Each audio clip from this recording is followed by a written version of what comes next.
Millions of Americans who are locked out of the housing market are about to be able to qualify for a mortgage. Earlier this week, the heavy hitters, Fannie Mae, Freddie Mac, and the FHA, made a massive pivot. They're going to start accepting a new credit scoring model, one that counts things like rent payments, utility bills, even cell phone plans, which means people who were previously locked out of the housing market can now get approved. This is going to make it a lot easier for people to qualify for a home, but it doesn't necessarily mean more people will actually be able to afford one. Because qualifying for a mortgage and actually buying a house are two very different things, especially when there aren't even enough homes to buy in the first place. So, to understand what changed, you need to understand how the mortgage market works at scale. Typically, when you get a mortgage, your loan usually doesn't stay with the bank that gave it to you. It gets sold to big institutions like Fannie Mae and Freddie Mac. These are government-sponsored enterprises that back roughly half of all US mortgages. And for them to buy a mortgage from your local bank, the loan has to meet their rules. For decades, those rules required one thing: a traditional credit score or classic FICO. If you didn't have enough credit history, no credit cards, no loans, the system, or FICO, couldn't score you. And if it couldn't score you, you basically didn't exist in the mortgage market. That just changed because lenders can now use a newer model called Vantage Score 4.0, which includes things like rent payments, utility bills, even cell phone history. It can even score borrowers with as little as 1 month of credit history, compared to 6 months minimum under the old system. And that opens the door for a lot of people, especially people like renters or young adults, or people who've never used credit the traditional way.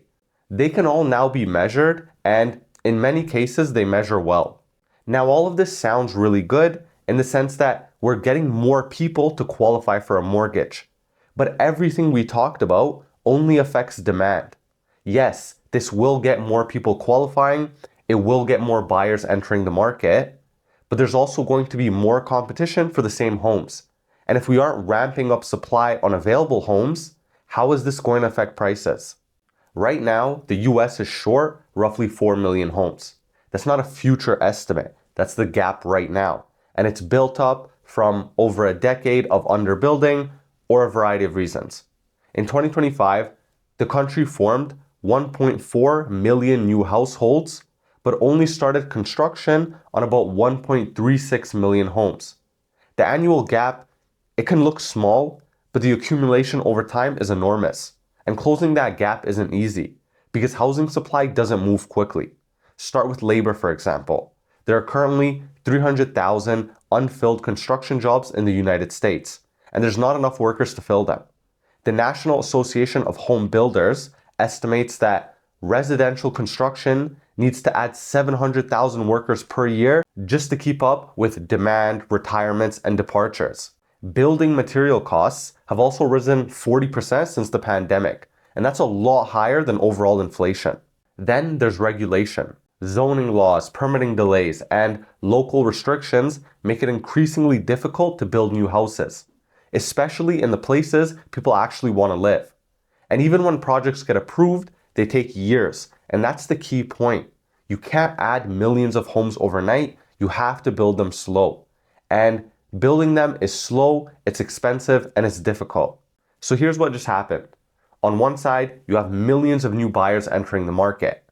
On the other side, there's still a gap in supply on the number of homes. And when demand increases but supply doesn't, it seems like there's only one outcome: prices go up. Now, if you already own a home, that's great news. But if you're in the part of the market that is in the starter home segment, which is exactly where these new buyers are trying to enter, you could end up competing in a market that becomes more expensive. Because just like how it allowed you to qualify for a mortgage, it allows millions of others. Now, this isn't actually the first time policy has tried to expand home ownership by expanding who qualifies. In the 1990s and early 2000s, the government pushed Fannie Mae and Freddie Mac to increase lending to lower income borrowers, which resulted in a huge increase of subprime mortgages. So you did start to see homeownership go up, but so did prices. And when the market turned, the people who had entered most recently were hit the hardest, and we had the '08 housing crisis. Now, I really want to clarify something. This is not 2008. Back then, the system was built on risky lending, weak underwriting, and hidden leverage. This is not what's happening here. These borrowers are real, and the new credit score model, I and a lot of experts believe, is actually a lot more accurate than the traditional FICO model. And regulation for all of this is much tighter. But the dynamic that matters, it's not about risk, it's about demand. Because when you add more buyers in a supply-constrained market, prices don't adjust based on how qualified those buyers are. They adjust based on demand. And the point I'm really trying to make here is more buyers and the same number of homes equal higher prices. Now, something I want to touch back on is I genuinely do like the new predictive credit approach. Because in a sense, the old system was kind of broken. A good example was if you paid rent every month for years, that did not help your credit. But if you missed a rent payment, that showed up immediately on the report. So the system tracked failure, but not reliability. The new model fixes that. It gives renters and people without traditional credit a real chance to be measured based on how they actually manage their money. And for some families, that's a really big deal. It's the difference between qualifying for a mortgage and being locked out, and that is worth acknowledging. Look, at the end of the day, you can change who qualifies for a mortgage with a software update. You can expand eligibility overnight, but you can't build millions of homes overnight. You can't train construction workers with a policy change. You can't fix zoning or reduce costs with a new credit model. The demand side of the housing market, it moves at the speed of software. The supply side moves at the speed of concrete. And that gap between those two is where affordability gets worse. So yes, more people will qualify for mortgages. And for some of those people, that matters a lot. But qualifying isn't buying. Because in a market that doesn't have enough homes, adding more buyers to the line, it doesn't shorten the line. It just makes it longer.